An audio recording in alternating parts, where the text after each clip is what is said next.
Le damos la bienvenida a la jornada virtual de lactancia materna de ALAPE. La sesión empezará en unos segundos.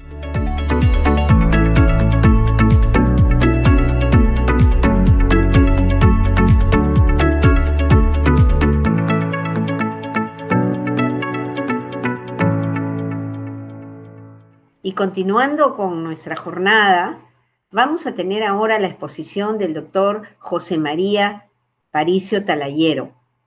Él va a abordar el tema ictericia por ayuno y prolongada. ¿Por qué no suspender la lactancia materna? Vamos a ver que vamos a romper una serie de mitos y actualizar conocimientos en muchos casos acerca de este tema. Bueno, el doctor José María Paricio es presidente de la Asociación para la Promoción e Investigación Científica Cultural de la Lactancia Materna. También es creador de la página de compatibilidad de medicamentos www.elactancia, que es tan conocida por nosotros y que creo que quienes trabajamos lactancia la consultamos casi todos los días. Gracias, doctor José María Paricio. Y también de la página de temas culturales de lactancia materna. Él es miembro del Comité Asesor de Salud de la Leche League International y autor de 2 libros muy importantes. Uno, publicado el año 2013, que se llama Tú eres la mejor madre. Y el otro, recién publicado en agosto de 2020, que se llama El libro de la lactancia. Muy importante de tener con nosotros para consulta permanente. Con ustedes queda el doctor José María Paricio, a quien agradecemos la participación con nosotros esta tarde.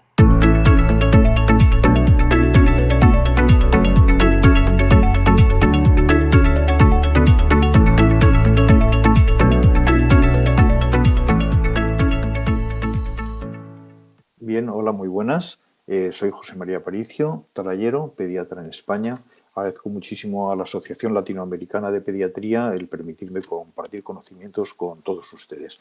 Vamos a hablar de la ictericia por ayuno y prolongada, ¿no? Y ver por qué no hay que suspender la lactancia materna.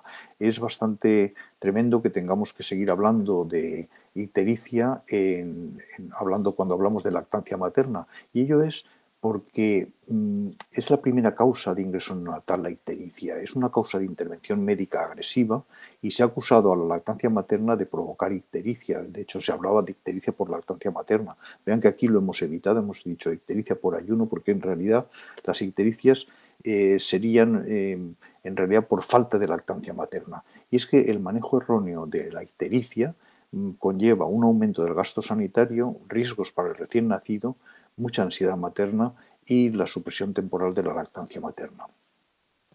Desde que se descubrió en los años 50 del pasado siglo el kernícteros, médicamente la ictericia ha estado reñida con la lactancia materna en los últimos 70 años y ha supuesto prácticamente el abandono precoz del amamantamiento. La ictericia es más frecuente en lactantes amamantados. Hay que tener en cuenta que una ictericia precoz de primeras horas de vida es una urgencia y nada tiene que ver con la lactancia, y tenemos que tener en cuenta la llamada ictericia fisiológica, la ictericia por ayuno, por no lactancia, por una alimentación insuficiente que ocurre en la primera o segunda semana, y una ictericia que sí que está asociada a la lactancia y también se llama prolongada y que puede ocurrir hasta la tercera semana, tercer mes. La ictericia fisiológica no tenemos mucho tiempo de hablar enteramente de ella, pero sí que es bueno familiarizarnos con ella.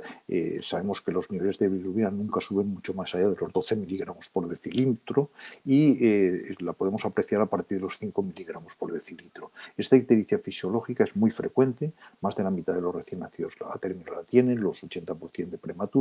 Comienza precozmente en el segundo día de vida y desaparece al fin de la primera semana. El que sea fisiológica es importante que nos acordemos de este término, quiere decir que no precisa tratamiento y aunque se ha instaurado en muchos lugares y por muchas escuelas el monitoreo rutinario de la bilirrubina, esto realmente conduce a un hipertratamiento. Que sea tan frecuente quiere decir que a ver si es que esta ictericia fisiológica sirve para algo, y de hecho hay muchos trabajos en estos momentos que nos están están hablando del papel antioxidante de la bilirrubina. Hemos de fijarnos en este metabolismo de la bilirrubina, que como saben procede de la hemoglobina, de la relación de la hemoglobina, del turnover de los glóbulos rojos, cómo esta bilirrubina insoluble se conjuga en el hígado y cómo esta última parte en el intestino, por medio de bacterias y oxidación, se elimina en forma de estercobilina, pero si hay un estreñimiento, muchas veces provocado por la falta de tomas, por el ayuno, por falta de tomar ese calostro, esa lactancia materna, pues se acumula aquí y se puede reabsorber vía portal y conducir a un aumento excesivo de bilirrubina.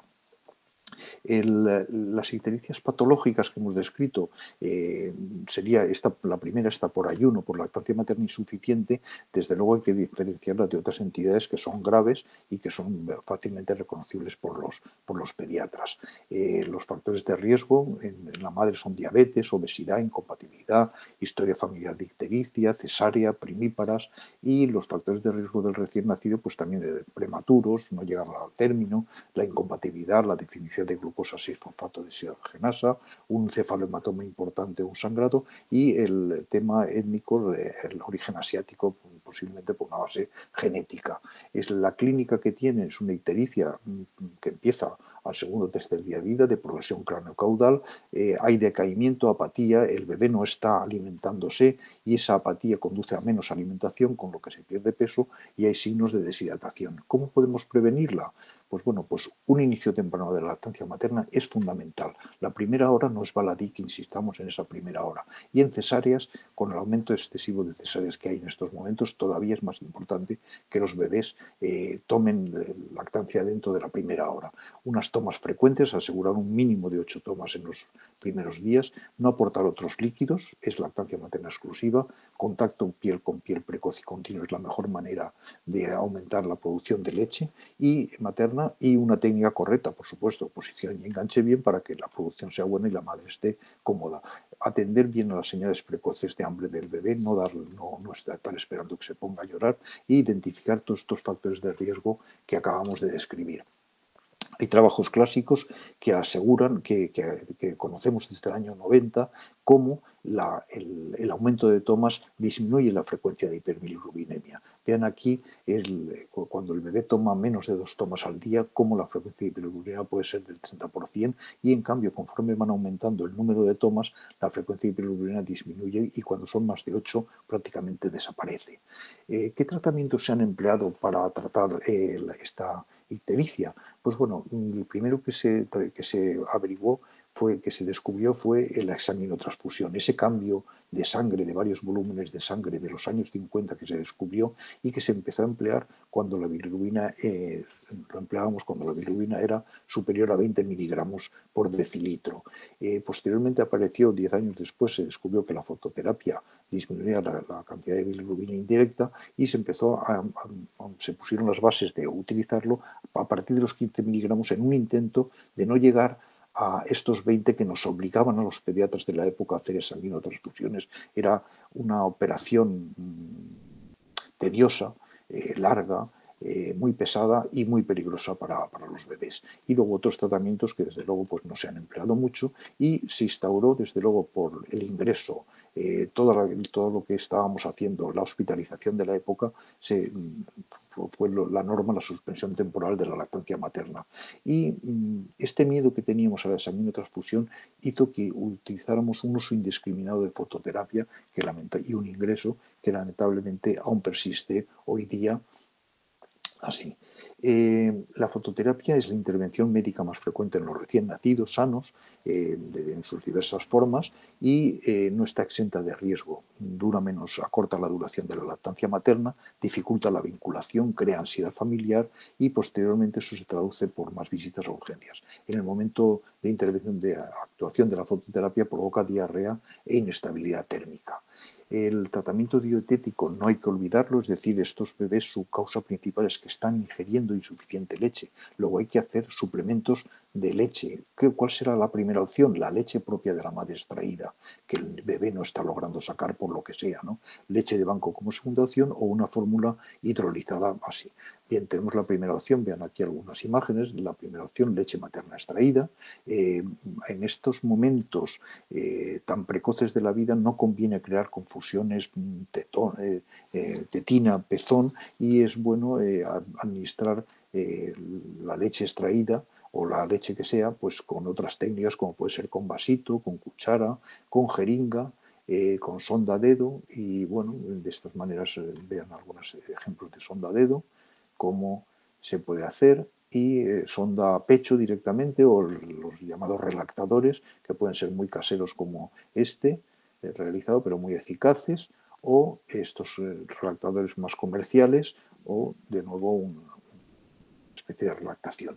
En el año 92, los mismos Newman y Maxwell, los que habían instaurado toda la normativa de aplicación de tratamiento de la ictericia, pues publican un artículo diciendo que hay problemas con las antiguas recomendaciones y que realmente todo lo que dijeron se había observado en niños que estaban muy enfermos, que tenían sepsis, que tenían incompatibilidad RH, prematuros, anóxicos, y que siempre se estaba hospitalizando y que el tratamiento este no estaba libre de riesgo, y que los niños a términos sanos en realidad tienen muy bajo riesgo de neurotoxicidad por bilirrubina. Es decir, que apenas uno de cada 200.000 niños con bilirrubinas mayores de 35, con lo cual proponen modificar los criterios de indicaciones de fototerapia y de examinotransfusión y retrasarlos de 15 a 18, 22 según los días, y de 25 a 29, de 20 a 25, 29.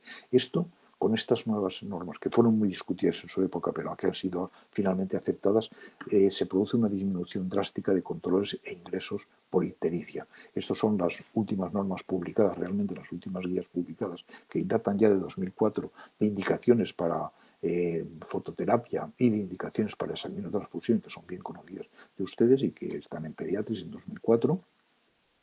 Y hemos de decir que la fototerapia debe utilizarse bien. No hay que utilizar por debajo de las cifras de las guías, no debemos utilizarla por si acaso. Es decir, si hoy está en 8, está en 8. No tenemos que decir, a ver si mañana está en 15, ¿no? No hay que administrar fluidos intravenosos de rutina, hay que fomentar la lactancia materna, no separándolo de la madre, con un ingreso conjunto, e incluso si hay posibilidades de hacer fototerapia en casa, y no suspender la lactancia materna. También hay que saber que tampoco hay que ser exagerado. Unas interrupciones periódicas de 30 minutos para amamantar no disminuyen en absoluto su eficacia.